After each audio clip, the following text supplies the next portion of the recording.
dab xad weyn leh ayaa wuxuu burburiyay guryo badan oo dad badan oo taajiriin ah ay ku nool yihiin carigaas Mareykanka qaasatan LA California dadkan caanka ah waxaa kamid ah sidoo kale Tom Hanks ataqaaniin oo Captain Phillips filimka caanka ah ee Soomaalida jiray sidoo kale dad badan oo caan ah ayaa ka buuxo oo fanaaniin ah actariin ah iyo jilayaal waaweyn oo kamid ah waxaa la hadalhayaa marka ninkan oo warbaahinta horteeda ku ooynaya ninkan qoraal uu ku soo qoray bartiisa Twitter-ka oo ku aflagaadeynaayo oo sidoo kale uu ku leeyahay hal baabi'iyo dhulkan halala simo waxa ku nool Gaza oo dhan ninkan ayaa la hadalhayaa maanta asaga ayay haysataa qoraalkii uu ku soo qoray Twitter-ka oo sida ugu taagtaagsanayo sidoo kalena uu leeyahay yaa laga reebin hal shakhsi ninkan wuxuu caan ku yahay filmaanta sidoo kale ninkan waa nin jilayaasha kamid ah Family Guy barnaamijka la dhaho waa nin taajir ah oo caan ah wuxuuna ku nool yahay marka meeshaas gurigiisii ayaa burburay markuu burbur warbaahinta ayaa wareysatay calool xumo iyo oohin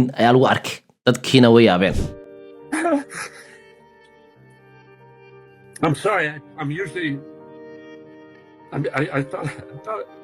I thought I would be stronger than this. I thought I'd be stronger than this, but yeah. marka ka hadlaysa Gaza waa ku tiirtiirsanaysa laakiinse maanta adiga ay ku haysta guri kaliya ayaa burburay naf ma aysan go'in dabka marka uu sii faafay guryo badan oo dad badan oo caan ah ayaa burburay marka waxa la isleeyahay dawladda miyaa ka dambaysa waxayna taagan dadka shacabka hadda burburiya cadeymaha haddii kale waa la ogaa doonaa sidoo kale waxaa la hadalhayaa ninkan podcast bilooyin ka hor ka hadlay wuxuu yiri waxaan wareystay ninka shaqeeya dabdamiska wuxuuna ii sheegay in ay musiibo dhici doonto LA inay ka dhici doonto musiibadaas oo ah dab inuu kici doono sidoo kale dabeelo xoog badan inay imaan doonaan dabkaasna aysan ayagu wax ka qaban karin So I was talking to this guy and he was telling me, he goes, dude, one day, he goes, it's just going to be the right wind and fire's going to start in the right place and it's going to burn through LA all the way to the ocean and there's not a